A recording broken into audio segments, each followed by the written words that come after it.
हूँ प्रिया, आपको बता दें कि हम जंतर मंतर पर हैं और लगातार यहाँ जंतर मंतर पर सैनिकों का जो धरना है वो लगता चला रहा है। 3000 से भी ज्यादा दिन हो गए हैं, लगभग 9 साल होने वाले हैं और ये धरना अभी भी चल रहा है। ये हिलते नहीं है और कहते हैं सरकार को कि हम जगा रहे हैं, आप प्लीज उठिए। हम बात करेंगे सर से और जानेंगे। सदवीर सर है। सर, क्या है, आप 9 साल से लगातार यहाँ पर बैठे हुए हैं और इसके बाद भी कोई आपकी बातों को नहीं सुन रहा है? मैं मेजर जनरल सतवीर सिंह हूँ, सेना मेडल, और मैं इंडियन एक्स सर्विसमैन मूवमेंट का चेयरमैन हूँ। और मैं अपने पूरे जो United front of ex serviceman है उनका मैं कोऑर्डिनेटर हूँ। और उसकी हैसियत से हम आज 3050 दिन हो गए हैं इस अपनी मूवमेंट को पूरे देश भर में, सिर्फ यही नहीं, सिर्फ जंतर मंतर पे ही नहीं, हम टाइम से टाइम रैलियां करके पूरे देश भर में अपनी मूवमेंट को जारी रखे हुए हैं। और हम मांग रहे हैं सिर्फ इंसाफ, कि सैनिक के साथ इंसाफ कीजिए। आप बैठी हुई थी तो आपने पूरी सुना कि 9 साल हो गए, जबकि हम लगातार ये आंदोलन चला रहे हैं। एक्चुअली आंदोलन को 14 साल हो गए हैं। हमने असली में आंदोलन 27 अप्रैल 2008 से शुरू किया था, जब छठा पे वेतन आया था। उस वक्त भी घोर विसंगतियां थी। उन विसंगतियों को पहले सरकार को बताया गया। जब सरकार ने नहीं माना तो फिर 27 अप्रैल 2008 को हमने ये मूवमेंट शुरू किया था। 22,000 मेडल वापस किए सरकार को रखे, पूरे सैनिक परिवार ने पूरे देश भर से अपने ऑनररी जो हमारे जो हैं commander in chief, that is supreme commander of the armed forces, जो राष्ट्रपति जी हैं, उनको हमने 6 बार अपने मेडल वापस किए, जो तकरीबन 22,000 था। 7,000 मेडल अभी भी हैं, क्योंकि हमने ये डिसाइड किया कि मेडल हम सिर्फ राष्ट्रपति जी को देंगे। जब उन्होंने उस वक्त आप नहीं लिए तो उन्होंने बोला हमारे स्टाफ को दे दो, तो हमने वो मेडल अपने पास वापस लेते रहे। अभी जैसे आपको मालूम है कि 5 लाख लोगों ने खून से अपना सिग्नेचर करके भी राष्ट्रपति को, प्रधानमंत्री जी को, रक्षा मंत्री जी को, सबके पास ये भेजे कि फौजियों के साथ जो पूर्व सैनिक हैं उनके साथ इंसाफ करें। आरोपी का जिक्र आप कर रहे थे और एक असली और एक नकली का भी जिक्र कर रहे थे, क्या है ये दोनों? अभी आपने पहले तो ये बोला कि आप 9 साल से इधर क्यों? इसीलिए क्योंकि हम इंसाफ चाह रहे हैं। और आपने वो लाइन भी सुनी कि हमें सिर्फ इंसाफ चाहिए, इंसाफ के बाहर और कुछ नहीं। तो 1 रैंक 1 पेंशन एक टॉप का रिक्वायरमेंट था। एक्स सर्विसमैन कमीशन बनना चाहिए, फैमिली पेंशन बराबर होनी चाहिए। इसी तरह जो हमारे जवान जेसीओ को रिटायरमेंट के बाद जो रीसेटलमेंट है, वो उन्होंने जो परसेंटेज दे रखी है वो ग्राउंड पे लागू नहीं होती। उन्होंने 25% रिजर्वेशन की, हमें 1% से कम मिलती है। खाली कागजी रह जाती हैं क्या ये सारी चीजें? मैं ये कहूंगा कुछ होता है, पूरा नहीं होता। और ये जो भी सरकारें रही, यूपीए की और आज की भी सरकार, हम अपने सभी जो सरकार का बंदी है उनको हम आदर करते हैं, लेकिन जो इंसाफ है वो अभी तक नहीं हुआ जो हमें मिलना चाहिए। इसलिए हम 9 साल से इस पूरे देश भर में घूमकर, रैलियां करके, चिट्ठियां लिखकर, कोर्ट में जाकर सारे ही ऑप्शंस को यूज कर रहे हैं और सरकार को हम मिल भी रहे हैं कि हमारे साथ इंसाफ करो। बहुत कुछ हो गया, बहुत कुछ और होना है। ये सर, 9 साल हो गया है, एक लंबा टाइम होता है और आप कह रहे हैं कि हम लड़ेंगे भी। तो क्या जब 9 साल में ये सरकार जो है वो टस से मस नहीं हुई है, तो क्या आगे आपको उम्मीद है कि होगी? नहीं, ऐसा नहीं, मैं नहीं कहूंगा कि टस से मस नहीं हुई। सरकार ने हमारी जो डिमांड है उसको माना, लेकिन उसमें गलतियां हो गई। उन्होंने वो संगतियां डाल दी। जो पूरी पेंशन मैंने बोला असली वाली, और आपने पूछा असली वाली और जो दिया वो क्या है? नकली, ये नकली नहीं कहेंगे, जो उन्होंने दिया वो असली नहीं है। हम यही कहेंगे कि जो उन्होंने दिया वो परिभाषा जो थी, जो मंजूर हुई, जो कमेटियां बनी सरकार की, उसके मुताबिक नहीं है। हमें वो चाहिए जो सरकार ने पहले मानी हुई है, और उसकी परिभाषा आपको बता दी कि सैनिक एक ही रैंक से रिटायर होते हैं और एक जैसी सर्विस है, उनकी पेंशन एक होनी चाहिए और आगे की बढ़ी हुई दर पिछले वालों को पास कर देनी चाहिए। ये है हमारा।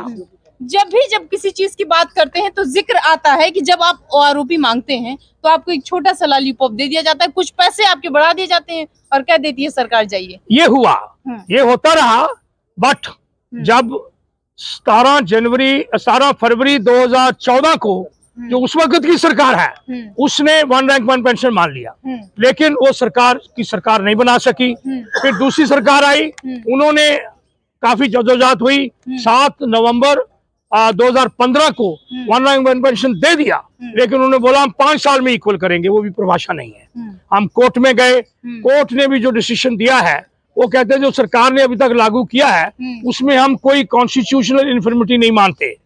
तो हमने अभी भी, चाहे कोर्ट का ऑर्डर तो हम एक्सेप्ट करते हैं, लेकिन हम उसको मानते नहीं है। सर, इन सब चीज में एक पॉइंट आता है जेसीओ का। यस, क्या कहेंगे? मैंने आपको बताया कि हमारी जेसीओ साहब की पेंशन OROP 2 में इन्होंने 5 से 6 हजार बेसिक कम कर दिया। क्यों किया? Not even stretch of imagination. I can think that it can never be reduced. It can never be reduced. Why इन्होंने करे हैं ये हमें समझ नहीं आया। इसके बारे में हम चिट्ठियां भी लिखी, कोर्ट में भी गए हैं, अभी भी फाइट कर रहे हैं। इसलिए हम चाहते हैं जो नोशनल मैक्सिमम है उस रैंक का वो मिलना चाहिए हमारे जेसीओ साहब को भी, जवान को भी और ऑफिसर्स को भी। जो 7 पॉइंट्स आपने लिख कर सरकार को दिए थे जिसमें सबसे ऊपर वन रैंक वन पेंशन था, वो क्या थे? 7 वो यही पॉइंट थे। सबसे पहले था वन रैंक वन पेंशन जो असली वाली परिभाषा के मुताबिक लागू करो। दूसरा पॉइंट था कि हमारे एक्स सर्विसमैन कमीशन जो है, बाकी सबका कमीशन बना हुआ है, minority commission, schedule caste commission, women commission, सारे कमीशन बने हुए हैं, लेकिन हमारा कोई कमीशन नहीं है। हम किसी के पास गुहार नहीं जा सकते, या तो हम सरकार को नमस्ते करें, वो दे दे, नहीं तो हम कोर्ट में जाएं। क्यों भाई? जब मैं इंडिपेंडेंट एक सरकार इधर देश का सिपाही हूँ और एक डेमोक्रेटिक नेशन है, तो हमें हर जगह होनी चाहिए जाके बात करने की। बाकी अगर IAS IPS की अपनी एसोसिएशन है मंजूर, तो हमारा क्यों नहीं कमीशन है? तो हमारा कमीशन भी बनना चाहिए, जो अभी तक नहीं बना। वन रैंक वन पेंशन असली वाली अभी तक लागू नहीं हुई। हाँ, एक चीज मानी गई जो हम चाहते थे, जो इंडिया गेट में हमारा जो शहीद हो जाते हैं, जो वॉर मेमोरियल है, वो बनना चाहिए। वो सरकार ने बना दिया और 3-4 से 5 साल पहले उन्होंने उसको यहाँ पे इंडिया गेट के परली तरफ वॉर मेमोरियल बना हुआ है। हम प्रधानमंत्री जी के शुक्रगुजार हैं, उसकी गौर पहले से भी उन्होंने 400 करोड़ रुपया रखा हुआ था इस चीज के लिए कि वो जो वॉर मेमोरियल है वो बनना चाहिए। फिर जो हमारे रिजर्वेशन हैं 25%, 18%, group D, group C, group B, वो ग्राउंड पे 1% से कम दे रहे हैं। अरे फिर मेरा जवान क्या करेगा? वो जाके सिक्योरिटी गार्ड कहीं बन जाएगा 10,000 रुपए का। क्यों भाई? क्यों नहीं उनको हर अपॉइंटमेंट मिलनी चाहिए गवर्नमेंट में जब रिटायरमेंट के बाद? अगर बाकी सरकारी जो लोग हैं वो 60 साल तक नौकरी करते हैं, तो मेरा जवान क्यों नहीं? सो मेरे जवान को भी 60 साल तक नौकरी मिलनी चाहिए। उसके बाद आप पेंशन दो, जो आप पेंशन उसकी बनती है, और आप उसी को उसी रैंक का सारी उम्र भर उसी पे रखते हो। क्यों भाई? क्यों भाई? तो हम जब पूछते हैं उनके पास कोई आंसर नहीं है। हाँ जी, हम देखेंगे, करेंगे रिजर्वेशन, तो अब जब नौकरी मिलेगी देते हैं? नहीं मिलती। फिर हमारा, मैंने आपको बताया कि हमारी जो फैमिलीज हैं, जो अगर शहीद हो जाते हैं हमारे जवान और चले जाते हैं संसार से, तो पेंशन, फैमिली पेंशन को 60% कर दिया जाता है। क्यों भाई? क्यों भाई? कह रहे हैं खर्चा ही खत्म। वो कहते हैं जी पेंशन का खर्चा ज्यादा है। अरे खर्चा ज्यादा है, अरे देश नहीं रहेगा जिसको सिपाही बचाते हैं, या कोई दूसरी आंख आकर खराब कर देगी, तो वो गलत बात होगी। सिपाही की आदर करो। वो कहते हैं कि ईश्वर और सिपाही सिर्फ जब डेंजर आता है तो याद किया जाता है, जब डेंजर खत्म हो जाता है तो सिपाही गॉड को तो भूल जाते हैं और सोल्जर को नीचे गिरा दिया जाता है। तो इंग्लिश में कहते हैं god and soldiers are remembered only during danger, once the danger passed the god is forgotten and soldier is slighted. This is what is happening for last 75 years. हमारी पेंशनें, हमारी तनख्वाहें 2.4 टाइम्स ज्यादा थी सिविलियन के साथ, अभी छठे पे वेतन आते होते बराबर कर दी। जैसे कि एक चीफ ऑफ आर्मी स्टाफ की पेंशन 2073 तक 1,000 रुपया थी, जबकि सीनियर मोस्ट सिविलियन था उसकी पेंशन 416 रुपए 50 पैसे थी। इतना फर्क, बड़ी विडंबना। लेकिन छठे पे वेतन में 45,000। अरे किसने बोला हमारी 2.5 गुना क्यों नहीं रखी? अरे क्योंकि हम डिसिप्लिन में रहते हैं, हम सरकार के और देश के प्रेमी हैं, प्यारे हैं, लेकिन शहीदियां जब पाते हैं, अपनी जान कुर्बानी करते हैं, छुट्टी में अपनी फैमिलियों से दूर रहते हैं, थोड़ी सी छुट्टी मिलती है। आपने देखा हमारे कितने बंदे शहीद हो गए, 42 बंदे। जब एक जगह मूवमेंट करते हैं, हवाई जहाज मांगा, वो नहीं मिला। सतबीर सर, एक सवाल है कि इसी जंतर मंतर पर 2 गुट में क्यों सैनिक? कोई गुट नहीं है, गुट एक ही है। गुट कोई नहीं होते। हम फौजी कभी गुट्टों में नहीं जाते। ये सिर्फ जब थोड़ी सी लोगों में हमारे जवान जैसियों को भड़काया गया। कोई देखो, कौन भड़का रहा है? ये आपको मालूम है कि संसार में मैं नहीं कहना चाहता कौन, लेकिन इसी में जो पॉलिटिकल सिस्टम है, जहाँ जिनको वोट का बात होती है, तो उस वक्त फूट डालो और राज करो। यही है ना, फूट डालो राज करो, फूट डालो राज करो। यही पूरे अंग्रेजों ने किया। यही अगर सरकारें उसके बाद चालू रखा। अरे क्यों भाई, हम मांग क्या रहे हैं? हम कुछ नहीं मांग रहे, हम अपनी इज्जत मांग रहे हैं, बरकरार रखो। अगर आप एक सिपाही को सारी उम्र भर दूर रखते हो, आप देखो 365 दिन में जवान को 60 दिन छुट्टी मिलती है, और वो आते जाते 10 दिन को आ देता है। अकोमोडेशन नहीं मिलती, बाथरूम के बाहर यूनिफॉर्म डालकर गाड़ियों में खड़ा रहता है। क्यों भाई, क्यों भाई? इतना देश, जैसे 75 साल हो गए हमारे को डेमोक्रेसी में आए हुए, तो ऐसा क्यों सैनिक के साथ? जो भी अन्याय है प्लीज बुलाकर बातचीत करें। हम प्रधानमंत्री जी से लाखों बार रिक्वेस्ट कर चुके हैं, कई चिट्ठियां हम लिख चुके हैं कि हमें आप पर्सनल मीटिंग करिए हमारे साथ। ये जो आरोपी मांगने वाले जितने भी सैनिक हैं सर, ये एक साथ क्यों नहीं बैठते हैं? किसी को देख लीजिए, यहाँ बैठ रहे हैं, कोई 4 कुर्सी डाले वहाँ बैठ रहा है, ऐसा क्यों? मैं आपको बताऊं, हम सब सैनिक एक है। तो एक जगह बैठिए। नहीं, हम थे, अब नहीं है। अब नहीं, अभी भी हैं। अब ये देखो, सारे जवान तो है, मेरे जवान जैसे साहबानी है। डालेंगे थोड़ा उस साइड और भी है, और उनको मैं इनवाइट करता हूँ, आओ मेरे भाइयों आओ। ये जो जो जो आपको बताया गया वो गलत है कि 2.81, 2.57, सभी को पेंशन 2.57 मिलती है, किसी को 2.81 नहीं मिलती। वो भड़का दिया गया। तो ये उसमें थोड़ा थोड़ा जैसे इतना दिया गया कि अपनी पल्ली अलग बिछा ली। नहीं, कोई पल्ली वाला नहीं, सैनिक होता है, चाहे कहीं। जब बताओ, हम ECHS जाते हैं। अच्छा, आप लोग जंतर मंतर के बाहर क्यों बैठे हैं? बाहर कहाँ पे? बैरिकेडिंग यहीं तक लगी हुई है हमको लग रहा है, और उसके बाद आप देखो, हाँ, अभी वो बात, ये वो जगह है जहाँ पे हमने अपना आंदोलन शुरू किया था। वो पोल नंबर 8, उसका नाम है पोल नंबर 8। उसके नीचे हमने अपने सारे दिन रात और जितने फेस्टिवल्स हैं वहीं पे, राखी बांधी वहीं पे, हम मिले वहीं पे, दिन रात हम वहां रहे। और हम इसीलिए हम अभी जवान उधर ही जाते हैं हर रोज। यहाँ पे मिलते हैं, जब हम इकट्ठे थोड़े ज्यादा हो जाते हैं तो वहां से उन्होंने थोड़ा करा हुआ है। आपको मालूम है कि बीच में ये बंद कर दी थी रोड, लेकिन एक हमारे अच्छे वकील वो गए कोर्ट, सुप्रीम कोर्ट में, और ये फिर लागू हुआ। लेकिन कई परिस्थितियों से चल रहा है, जो कि नहीं होना चाहिए। जो एक रोड पे आंदोलन करने का हक था पूरी रोड तक, तो कुछ लोगों को भड़काकर उन्होंने वो कर दिया कि यहाँ से यहाँ तक होगा, लेकिन हम वहीं पे बैठते हैं। बड़े उल्टे सीधे सवाल आप पर किए जाते हैं और कहा जाता है कि आप जो है वो सरकार के आदमी हैं, तो ये कितना सच है, ये बताइए।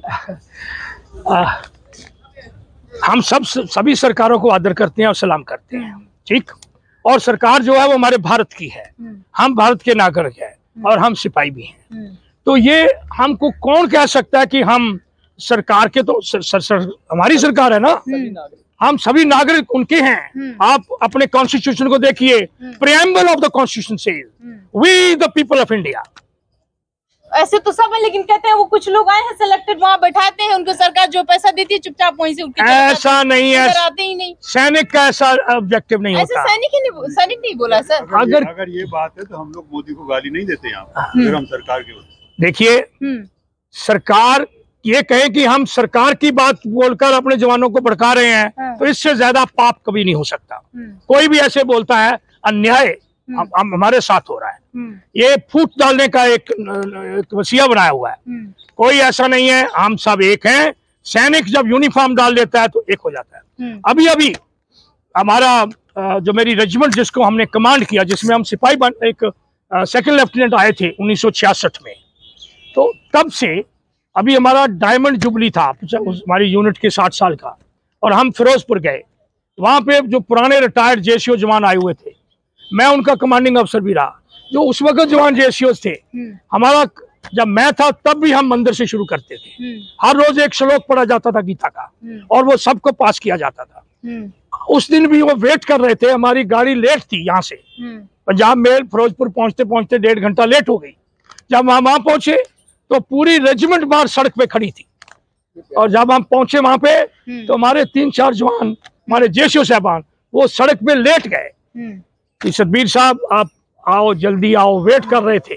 जब हम पहुंचे तो कैसे हमको मिले जप्पी डाल साहब पर यह भी आरोप है कि सारा पैसा खा गए हैं लोगों का। Very good. ये अगर कोई आरोप ऐसे डाले तो मैं उन सबको इनवाइट करता हूँ। कैमरा आरोप है सर। मैं इसलिए कह रहा हूँ कि जिस भाई ने ऐसा बोला है आपको, उस भाई को बोलो आप आओ। अगर वो बहकाए गए हैं, उनको रूल रेगुलेशन मालूम ही नहीं है, यहाँ जो अभी का जो है नौकरी करके आ गए, रूल रेगुलेशन ही नहीं। आप ये बताइए पैसा कैसे मिलता है सरकार से? आपको अगर मालूम है, खा गए मतलब कहाँ से मिलता है? पीसीडीए इलाहाबाद से कहाँ जाता आता है? बैंक में, अकाउंट में। तो मेरे को कैसे खा लिया? हाँ, आप लोगों ने इकट्ठे किए जो आंदोलन चलाने के लिए, इन्होंने बोला चंदा खा गया सतबीर सिंह। आपको शायद मालूम नहीं होगा या होगा, मैंने यहाँ बताया सबको कि एक एक पैसा मेरे जवान जेसीओ अफसर साहबान ने जो यहाँ इकट्ठा किया अपने आंदोलन के लिए, हमने सबसे पहले उसको बैंक में जमा कराया और वहां से खर्चा किया।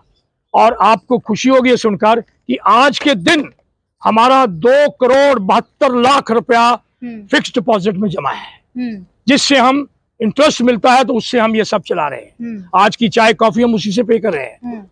अच्छा, कहीं ऐसा ही तो नहीं है इसीलिए 2 गुट बना लिया गया कि भाई उनके पास इतना पैसा है तो हम भी इकट्ठा करते हैं, हमारे पास भी ये पैसा को कोई नहीं ले सकता। ये पैसा जमा है और उस पैसे का इंटरेस्ट फिर हम अपने विडोज के बच्चों को हम वजीफा देते हैं, 1000 रुपया 4थी जमात से 12वीं जमात तक।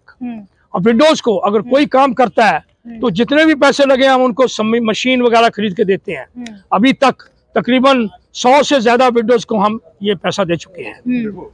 वो भी सर इसी की मांग कर रहे हैं, आप भी इसी की मांग कर रहे हैं। लगातार ओआरओपी एमएसपी की मांग हो रही है, लेकिन महज 10 कदम की दूरी होती है। आप अलग बैठते हैं, वो अलग बैठते हैं। नहीं, एक सेकंड। जनरल सतबीर सिंह ने गलती की है कि इन्होंने 15 लाख प्राइम मिनिस्टर फंड में दे दिए, जिसका मोदी ने आज तक हिसाब नहीं। क्या कहेंगे सर? महज 10 कदम की दूरी है, दूर क्यों? ना, कहने का मतलब जब ये प्रधानमंत्री जी ने कोरोना के टाइम के ऊपर जब उन्होंने ये सबको बोला कि हमें प्रधानमंत्री फंड में पैसा दो, तो हमारे जवानों ने 50-50 रुपए, 100-100 रुपया, 5-5 हजार रुपया इकट्ठा करके 15 लाख और 10,000 रुपया हमने प्रधानमंत्री जी को पहली शिफ्ट में दिया और 3 लाख के करीब बाद में दिया।